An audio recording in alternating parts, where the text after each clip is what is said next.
अपने समय में किडनैपिंग किंग के नाम से मशहूर इस शख्स के बारे में आज भले ही बहुत से लोग ना जानते हों, लेकिन आपको बता दें कि कभी ये दाऊद इब्राहिम का बेहद करीबी हुआ करता था। बाद में ये उसका जानी दुश्मन हो गया। और हमारे यहाँ की जेलों का क्या कहना, ये तो अपराधियों के लिए अपराध का अड्डा बनकर रह गई हैं। ऐसा हम इसलिए कह रहे हैं क्योंकि मीडिया के गलियारों में अक्सर ये खबर सुनने में आती है कि बड़े बड़े गैंगस्टर्स जेल में रहकर अपने आपराधिक कारनामों का संचालन करते हैं। और आज हम जिस शख्स की कहानी आपके सामने लेकर आए हैं वो भी उनमें से एक ही है। माँ बाप ने उसका नाम ओम प्रकाश रखा था, प्यार से बबलू कहते थे। और आगे चलकर यही ओम प्रकाश श्रीवास्तव जुर्म की दुनिया में बबलू श्रीवास्तव के नाम से जाना गया। चलिए जानते हैं ओम के बबलू बनने की पूरी कहानी। वो जिस मामले में जेल में बंद है वो लगभग पूरी सजा काट चुका है, लेकिन फिर भी उसकी रिहाई नहीं हुई है। वो जेल में ही बंद है और जेल में रहते हुए उसे पूरे 26 साल हो गए हैं। अब आप सोच रहे होंगे कि जब सजा ही पूरी हो गई है तो जेल में रखने का क्या मतलब। तो आपको बता दें कि जिस मामले में उसे जेल में बंद किया गया था उस मुकदमे का अभी तक फैसला नहीं हुआ है। ओम प्रकाश श्रीवास्तव बबलू की जन्म तिथि 14 अक्टूबर 1962 है। उसका जन्म उत्तर प्रदेश के गाजीपुर जिले में स्थित आमघाट कॉलोनी में हुआ था। शिक्षा दीक्षा की बात करें तो प्रारंभिक शिक्षा AS जुबली कॉलेज मिर्जापुर से और BA LLB लखनऊ विश्वविद्यालय से कंप्लीट की। माता पिता स्वर्गीय श्रीमती सरोजनी श्रीवास्तव और स्वर्गीय विश्वनाथ प्रसाद श्रीवास्तव थे। बबलू श्रीवास्तव के पिताजी GIC में प्रिंसिपल थे। घर में पढ़ाई लिखाई का बेहतरीन एटमॉस्फेयर था।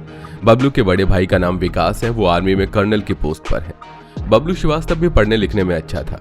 वो पढ़ लिखकर लॉयर बनना चाहता था। उसके पिता चाहते थे कि वो एक वकील बने, हालांकि उसकी खुद की इच्छा IAS बनने की थी। अपने एक इंटरव्यू के दौरान उसने कहा था कि वो अपने भाई की तरह सेना में जाना चाहता था, लेकिन आप इसे बबलू श्रीवास्तव की डेस्टिनी कहेंगे या फिर उसकी अपनी गलती, इसका फैसला आप कीजिएगा और कमेंट बॉक्स में लिखकर हमें जरूर बताइएगा।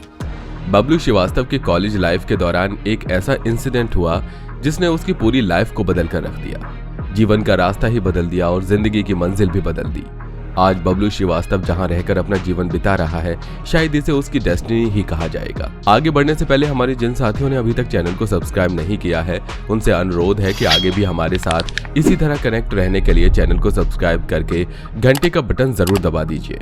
तो हुआ यूं कि साल 1982 में बबलू श्रीवास्तव जब लखनऊ विश्वविद्यालय से वकील बनने की पढ़ाई कर रहा था, उसी समय उसके एक दोस्त नीरज ने विश्वविद्यालय में महामंत्री का चुनाव लड़ा। चुनाव में स्टूडेंट्स के बीच गुटबाजी हुई और इस गुटबाजी के दौरान 2 गुटों में झगड़ा हुआ। इसका नतीजा ये हुआ कि इस झगड़े में चाकूबाजी हुई और एक लड़के की मौत हो गई। वो लड़का और कोई नहीं, उस समय का लोकल माफिया अंकुर शंकर शुक्ला उर्फ अन्ना महाराज का खास आदमी था। अन्ना महाराज ने इस मुकदमे में दूसरे लोगों के साथ साथ बबलू श्रीवास्तव का नाम भी जुड़वा दिया। इस मामले में बबलू श्रीवास्तव जेल चला गया। बबलू श्रीवास्तव के खिलाफ यह पहला मामला था। जब मुकदमे की कार्रवाई शुरू हुई तो अदालत के सामने यह फैक्ट निकलकर सामने आया कि हत्या के इस केस में बबलू श्रीवास्तव का कोई भी डायरेक्ट लिंक नहीं था, इसलिए अदालत ने उसे छोड़ दिया। बबलू श्रीवास्तव जेल से बाहर निकल आया। वो अपनी लाइफ को दोबारा उसी ट्रैक पर लेकर चलना चाहता था जो उसे एक सक्सेसफुल लॉयर बना सकता था, एक अच्छा नागरिक बन सकता था। लेकिन बबलू श्रीवास्तव का इस तरह जेल से आसानी से छूट जाना अरुण शंकर शुक्ला को पसंद नहीं आया। उसे संतुष्टि नहीं हुई। वो बबलू श्रीवास्तव से खुन्नस खाकर बैठा हुआ था। वो हर कीमत पर बबलू को सबक सिखाना चाहता था, इसलिए उसने पुलिस की मदद से बबलू श्रीवास्तव के ऊपर एक और झूठा मुकदमा दर्ज करवा दिया। वो मुकदमा था स्कूटर चोरी का। चोरी के इस मामले में बबलू श्रीवास्तव केवल 15 दिन ही जेल में रहा। इस दौरान बबलू के परिवार ने उसकी कोई मदद नहीं की, न ही जमानत करवाई। ये 15 दिन उसकी जिंदगी पर बहुत भारी पड़ गई, क्योंकि इसी दौरान उसका माइंड सेट अब चेंज हो चुका था। वो परिवार, समाज और एक पॉजिटिव लाइफस्टाइल से पूरी तरह से कट चुका था। पुलिस भी अब उसे वाहन चोरी के दूसरे मामलों में लपेटने लगी। तब उसने भी दूसरे अपराधियों की तरह अपने पॉकेट में एक ऐसा जेब बनवा लिया था जिसमें वो कानून को रख सकता था और अपराध के रास्ते पर आगे बढ़ सकता था। बबलू श्रीवास्तव को उस समय के राम गोपाल मिश्रा गैंग ने अपने साथ मिला लिया। यह अरुण शंकर शुक्ला उर्फ अन्ना महाराज का विरोधी गैंग था। इस तरह बबलू की क्राइम हिस्ट्री की शुरुआत पन्नों में जिस व्यक्ति का नाम लिखा हुआ था वो था अन्ना महाराज यानी अरुण शंकर शुक्ला, जिसके साथ बबलू श्रीवास्तव की कई गैंगवार हुई। इसमें कई लोगों की हत्याएं हुई। जब पुलिस और दुश्मन कुत्तों की तरह बबलू श्रीवास्तव की तलाश करने लगे, उसने सबसे ज्यादा जो अपराध किए उसमें फिरौती के लिए धमकी देना, अवैध वसूली और किडनैपिंग जैसे अपराध शामिल थे। किडनैपिंग के मामले में वो इतना आगे बढ़ चुका था कि आगे चलकर उसे किडनैपिंग किंग के नाम से जाना जाने लगा। किडनैपिंग करने का उसका तरीका भी काफी डिफरेंट था। अपना टारगेट सेट करने के बाद वो और उसके लड़के टारगेट को रैकी किया करते थे। उसकी रूटिंग लाइफस्टाइल को काफी बारीकी से स्टडी किया करते थे। उसके बाद ही बबलू श्रीवास्तव और उसकी गैंग उस टारगेट की किडनैपिंग की प्लानिंग किया करते थे। इसके अलावा किडनैपिंग के लिए उसने एक और तरीका अपनाया जो अक्सर बिहार के अपराधी इस्तेमाल में लाया करते थे। उत्तर प्रदेश में बबलू श्रीवास्तव ने इस तरीके को अपनाया। इसके तहत वो जिस व्यक्ति को किडनैप करता था उसे किसी और गैंग को सौंप देता था, जिसकी फिरौती की बातचीत और पैसे की वसूली का काम कोई दूसरा गैंग किया करता था। यहाँ तक कि खुद बबलू श्रीवास्तव के कुछ ऐसे लोकल गैंग के साथ कनेक्शंस थे जो किडनैपिंग करते थे और व्यक्ति को उसके पास रखते थे। जो फिरौती की रकम मिलती थी उसका एक बड़ा हिस्सा बबलू श्रीवास्तव अपने पास रखता था और बाकी का हिस्सा दूसरे लोगों में बांट दिया करता था। साल 1984 के बाद बबलू श्रीवास्तव के क्राइम का सिलसिला काफी तेजी से बढ़ा। इसके अलावा बबलू श्रीवास्तव के पास किडनैपिंग का प्लान भी था जिसे वो इम्प्लीमेंट किया करता था। दरअसल होता यह था कि अगर उसके टारगेट ने उसके साथ होशियारी की, पैसा देने के बजाय पुलिस को जानकारी दी या कोई और तरीका अपनाने की कोशिश की तो उसके बाद बबलू श्रीवास्तव और उसकी पूरी गैंग उसके परिवार पर नजर रखती थी। फिर मौका मिलते ही उसे और उसके परिवार को तगड़ा सबक सिखाया जाता था। ये बात क्षेत्र के व्यापारियों के साथ साथ पुलिस अधिकारियों को भी मालूम थी, इसलिए जिस किसी आसामी को भी बबलू श्रीवास्तव अपना टारगेट चुनता था वो पैसा देने में ही अपनी भलाई समझता था। धीरे धीरे लोकल एरिया में बबलू श्रीवास्तव का न केवल नाम बड़ा हो गया बल्कि दुश्मनी भी जबरदस्त हो गई। इस समय भी उसका दुश्मन नंबर 1 अरुण शंकर शुक्ला उर्फ अन्ना महाराज था, जिसके चलते उसे लगने लगा कि अब वो इस एरिया में नहीं रह सकता है। इसके बाद उसने इस एरिया से निकलने का फैसला किया। उसने साल 1989 में उस समय के तांत्रिक चंद्रस्वामी से संपर्क किया। उसकी इच्छा थी कि चंद्रस्वामी की मदद से वो किसी दूसरे राज्य में किसी गैंगस्टर के साथ संपर्क में आ जाए, फिर उसके साथ मिलकर अपराध का कारोबार करे, लेकिन चंद्रस्वामी ने उसकी कोई मदद नहीं की। इसके बाद साल 1992 में वो यहाँ से निकलकर नेपाल चला गया। उस समय नेपाल की सरकार में एक अहम पद पर मिर्जा दिलशाद बेग मौजूद था, लेकिन उसके साथ ही दिलशाद बेग अंडरवर्ल्ड के लिए भी काम किया करता था। उसके दाऊद इब्राहिम से काफी गहरे ताल्लुकात थे और वो उसके लोगों को नेपाल में शेल्टर देने का काम किया करता था। इतना ही नहीं, मिर्जा दिलशाद दूसरे अपराधियों को भी अपने यहाँ शरण दिया करता था। जब बबलू श्रीवास्तव दिलशाद मिर्जा के पास पहुंचा तो उसने बबलू श्रीवास्तव को भी शरण दी। बबलू श्रीवास्तव चाहता था कि किसी तरह उसकी मुलाकात दाऊद इब्राहिम से हो जाए, क्योंकि वो उसके लिए काम करना चाहता था। वो लगातार दिलशाद मिर्जा के संपर्क में था। फाइनली एक दिन दिलशाद मिर्जा ने बबलू श्रीवास्तव की मुलाकात दाऊद इब्राहिम से करा दी। ये मुलाकात लगभग 2 घंटे की रही। इस दौरान बबलू श्रीवास्तव ने जिस तरीके से भी अपने आप को रिप्रेजेंट किया, दाऊद इब्राहिम इससे काफी ज्यादा इंप्रेस हुआ। उसने बबलू श्रीवास्तव को केवल उत्तर प्रदेश ही नहीं पूरे भारत में अपने क्राइम सिंडिकेट का इंचार्ज बना दिया। अब बबलू श्रीवास्तव करोड़ों की किडनैपिंग करने लगा। उसका नाम आगे बढ़ने लगा। इसके साथ साथ इंटरनेशनल लेवल पर illegal drug trafficking, gold smuggling और दूसरे अपराधों में भी इन्वॉल्व होने लगा। बबलू श्रीवास्तव का नाम उत्तर प्रदेश पुलिस की फाइलों से निकलकर राष्ट्रीय और अंतर्राष्ट्रीय स्तर पर फैलने लगा। इसी दौरान LD अरोड़ा पुणे के एडिशनल पुलिस कमिश्नर हुआ करते थे।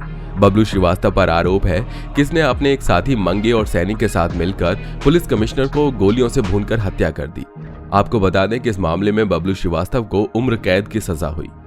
आगे चलकर बबलू श्रीवास्तव और दाऊद इब्राहिम की ये दोस्ती दुश्मनी में बदल गई, क्योंकि साल 1993 में जब मुंबई में बम ब्लास्ट हुए उसके बाद बबलू श्रीवास्तव ने अपना रास्ता न केवल अलग कर दिया बल्कि वो दाऊद इब्राहिम का जानी दुश्मन बन गया। उसका कहना था कि वो अपराधी तो हो सकता है लेकिन किसी भी कीमत पर देश के खिलाफ काम नहीं कर सकता, न ही वो अपने देश के निर्दोष लोगों की इस तरह से हत्याएं बर्दाश्त कर सकता है। आगे चलकर कई बार दाऊद इब्राहिम ने बबलू श्रीवास्तव पर हमला करवाया लेकिन वो बच गया। बबलू श्रीवास्तव के ऊपर दर्ज अपराधों की संख्या बढ़ती चली जा रही थी। 60 से ऊपर अपराध उसके ऊपर दर्ज हो चुके थे। साल 1995 में बबलू श्रीवास्तव को मॉरिशस में गिरफ्तार किया गया और फिर उसे भारत लाया गया। जेल में बबलू श्रीवास्तव अपने आप को काफी सुरक्षित महसूस किया करता था। जब भी उसे पेशी पर ले जाया जाता तो बाकायदा बुलेट प्रूफ जैकेट और हेलमेट पहनाकर उसे पेशी पर लाया जाता था। लेकिन जब से जेल में मुन्ना बजरंगी की हत्या हुई तब से जेल में भी बबलू श्रीवास्तव की सिट्टी पिट्टी गुम हो गई है। फिलहाल बबलू श्रीवास्तव बरेली की जेल में बंद है और उसे जेल में रहते हुए 26 साल हो गए हैं। इस समय वो कई बीमारियों से घिरा हुआ है और बीमारियों के साथ साथ वो अपने कर्मकांड से भी लड़ रहा है। लेकिन बात इतनी सीधी नहीं है। बबलू श्रीवास्तव जेल में अपने लोगों के साथ रहता है। जेल से रहकर ही वो अपने क्राइम सिंडिकेट को ऑपरेट करता है। यह हमारे देश के सिस्टम की विडंबना है कि एक अपराधी जेल को न केवल अपनी सुरक्षित गुफा की तरह इस्तेमाल करता है, बल्कि वहां रहकर बाहर अपने जुर्म के साम्राज्य को अपने लोगों के माध्यम से चलाता है। उत्तर प्रदेश के बाद दिल्ली, मुंबई और दक्षिण भारत के कई स्टेट में भी बबलू श्रीवास्तव का नेटवर्क फैला हुआ है, जिसके सहारे वो जेल में रहकर अपराध को अंजाम देता है। अपनी क्राइम हिस्ट्री से रिलेटेड इस जिंदगी पर बबलू श्रीवास्तव ने एक किताब भी लिखी है, जिस किताब का शीर्षक है अधूरा ख्वाब।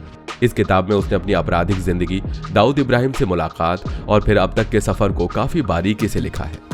कहा तो ये भी जाता है कि बबलू श्रीवास्तव की जिंदगी पर बाकायदा एक फिल्म भी बनने जा रही है, जिसमें बबलू श्रीवास्तव का कैरेक्टर अरशद वारसी प्ले करने वाले हैं। जब बबलू श्रीवास्तव से पूछताछ की गई तो उसने दाऊद इब्राहिम के द्वारा संचालित किया जा रहे हैं जाली करेंसी के रैकेट का खुलासा किया। इसके बाद पुलिस ने इस मामले में कड़ी कार्रवाई की और इस रैकेट को पकड़ भी लिया। इतना ही नहीं, बबलू श्रीवास्तव के दिए गए इनपुट के बेसिस पर पुलिस ने कई क्राइम सिंडिकेट के पैर उखाड़ दिए। स्पेशली बबलू श्रीवास्तव के इनपुट्स के बेसिस पर पुलिस ने दाऊद इब्राहिम के कई मंसूबों पर पानी फेर दिया। कहा जाता है कि पुलिस ने बबलू श्रीवास्तव को इस बात का भरोसा दिया था कि यदि वो पुलिस की मदद करेगा, अपराधियों को पकड़वाएगा, तो पुलिस भी जेल से छूटने में उसकी मदद करेगी। बबलू श्रीवास्तव ने काफी अहम सूचनाएं पुलिस को दी, जिसकी मदद से पुलिस ने क्राइम रैकेट को ब्रेक किया। नेपाल में दाऊद इब्राहिम के सिंडिकेट को बर्बाद किया। इसके अलावा सिंगापुर, मलेशिया और दूसरे कई देशों में बबलू श्रीवास्तव के इनपुट्स के बेसिस पर एजेंसीज ने दाऊद इब्राहिम की काली करतूत पर नकेल कसने का काम किया। इसके अलावा बबलू श्रीवास्तव ने जो जानकारी पुलिस को दी, उसका बेनिफिट देश में क्राइम को कम करने में उठाया गया। दिल्ली पुलिस, मुंबई की एसटीएफ और उत्तर प्रदेश पुलिस की एटीएस के अलावा देश की तमाम एजेंसीज ने बबलू श्रीवास्तव की इंफॉर्मेशन का फायदा उठाया और दाऊद इब्राहिम के काले कारनामों को बंद किया। लेकिन इसके बावजूद बबलू श्रीवास्तव के जेल रिहाई के मामले में पुलिस ने कोई मदद नहीं की। इस मामले की पूरी सच्चाई चाहे जो भी हो, लेकिन ये बात तो तय है कि जेल से बाहर निकलने में बबलू श्रीवास्तव को अब भी पापड़ बेलने पड़ रहे हैं। आज की तारीख में बबलू श्रीवास्तव उत्तर प्रदेश की बरेली सेंट्रल जेल में अपनी रिहाई की उम्मीद लगाए बैठा है। उसके ऊपर एक मुकदमा ऐसा भी चल रहा है जिसमें अब तक फैसला नहीं हुआ है, बल्कि तारीख पर तारीख मिलती चली जा रही है। बबलू की आंखों में तकलीफ है, उसे ऑपरेशन की जरूरत है। स्वास्थ्य से संबंधित दूसरी समस्याएं भी उसके साथ जुड़ी हुई हैं। भले ही बबलू श्रीवास्तव ने दाऊद इब्राहिम के नेटवर्क का हर एक तोड़ पुलिस को दे दिया हो, लेकिन उसका अपना नेटवर्क आज भी कायम है। उसका अपना क्राइम सिंडिकेट आज भी वर्क कर रहा है। जेल के भीतर बबलू श्रीवास्तव का दिन एक आम इंसान की तरह ही शुरू होता है। उसे जेल के भीतर वो तमाम सुविधाएं मिली हुई हैं जो सरकार बबलू श्रीवास्तव को देना चाहती है। हमारे देश में कुछ अपराधी ऐसे भी हुए हैं जिन्होंने अपराध की दुनिया में एक अच्छा खासा नाम और पैसा कमाया। उसके बाद धीरे से राजनीति में उतर गए। जो पुलिस वाले कल तक उनके पीछे घूमते थे, उन्हें गिरफ्तार करने के लिए उनकी तलाश करते थे, वही पुलिस वाले बाद में उन्हें नेताजी मानकर सैल्यूट मारते हैं और उन्हें सिक्योरिटी देते हैं। बबलू श्रीवास्तव ने भी इस रास्ते पर चलने की कोशिश की। उसने सीतापुर से चुनाव लड़ने की कोशिश की और चुनाव आयोग में पर्चा दाखिल किया, लेकिन उसके ऊपर जो मुकदमे चल रहे थे उन्हें देखते हुए चुनाव आयोग ने उसका पर्चा ही खारिज कर दिया। इस तरह जिंदगी के दूसरे ख्वाबों की तरह बबलू श्रीवास्तव का नेता बनने का ख्वाब भी अधूरा रह गया। अब आपके दिमाग में एक सवाल जरूर उठ रहा होगा कि आखिर 26 साल जेल में बिताने के बाद भी बबलू श्रीवास्तव की रिहाई के आसार क्यों नहीं बन रहे हैं। इसे लेकर कहा जाता है कि शायद जांच एजेंसियां भी नहीं चाहती हैं कि बबलू श्रीवास्तव जेल से बाहर आए। इसके पीछे बहुत सारे कारण हैं, जिनमें से दो मुख्य कारण इस प्रकार हैं। पहला कारण तो यह है कि जेल से बाहर आने के बाद बबलू श्रीवास्तव की जान को खतरा है। दाऊद इब्राहिम कभी भी उसकी हत्या करवा सकता है। एजेंसियों का ऐसा मानना है कि जब तक बबलू श्रीवास्तव जेल में है तब तक ही सुरक्षित है। दूसरा कारण यह है कि बबलू श्रीवास्तव ने जांच एजेंसी को कई सारे इनपुट्स ऐसे दिए हैं जिसकी वजह से जांच एजेंसियों ने क्राइम सिंडिकेट को नष्ट किया। लेकिन इसके साथ ही बबलू श्रीवास्तव इन जांच एजेंसियों के कई ऐसे सीक्रेट जानता है जो अगर बाहर आ गए तो जांच एजेंसियों की भी जांच शुरू हो सकती है, सोसाइटी में उनकी किरकिरी हो सकती है। इसलिए वो नहीं चाहती कि बबलू श्रीवास्तव बाहर आए। इसके अलावा एक तीसरा कारण यह भी है कि बबलू श्रीवास्तव का नेटवर्क आज भी इतना बड़ा है कि अगर वो जेल से बाहर आ गया तो हो सकता है कि वो दोबारा अपराध के रास्ते पर चल पड़े और अपराध की एक नई हिस्ट्री बनाने लगे। इसलिए भी एजेंसी नहीं चाहती कि वो जेल से बाहर आए। दूसरी तरफ बबलू श्रीवास्तव का कहना है कि अगर वो जेल से बाहर आ गया तो उसने जो किताबें लिखी हैं उनके ऊपर वो फिल्म बनाएगा। उन्हें फाइनेंस करने के लिए भी उनके ही लोग रहेंगे और वो फिल्म बनाने के अपने अधूरे ख्वाब को पूरा करेगा। आपको बता दें कि बबलू श्रीवास्तव ने एक और किताब लिखी है जिसमें उसने इस बात को काफी डिटेल में बताया है कि उसने कौन कौन सी इन्फॉर्मेशन जांच एजेंसी के साथ शेयर की और उसके बेसिस पर जांच एजेंसियों ने किस किस क्राइम सिंडिकेट को बर्बाद किया, किस किस अपराधी को पकड़ा और उसे जेल की सलाखों के पीछे भेज दिया। फिलहाल तो बबलू श्रीवास्तव का सबसे बड़ा ख्वाब है जेल से बाहर आना, जो कि अब तक अधूरा है। आपको क्या लगता है, क्या बबलू श्रीवास्तव का यह ख्वाब अधूरा कभी पूरा हो पाएगा? इसका जवाब हमें कमेंट बॉक्स में लिखकर जरूर बताइएगा। हत्या और स्कूटर चोरी के झूठे आरोप में जेल जाने से लेकर किडनैपिंग, किंग बनने और क्राइम सिंडिकेट को ऑपरेट करने की जर्नी के बाद अपराध के जंगल को साफ करने में एजेंसियों की मदद करने वाले बबलू श्रीवास्तव की जिंदगी का ये सफर और उस पर आधारित हमारा ये वीडियो आपको कैसा लगा हमें जरूर बताइएगा। वीडियो पसंद आया हो तो उसे लाइक करके अपने दोस्तों के साथ शेयर जरूर कीजिएगा। फिर मिलेंगे नई वीडियो में, तब तक के लिए जय हिंद, जय भारत, वंदे मातरम।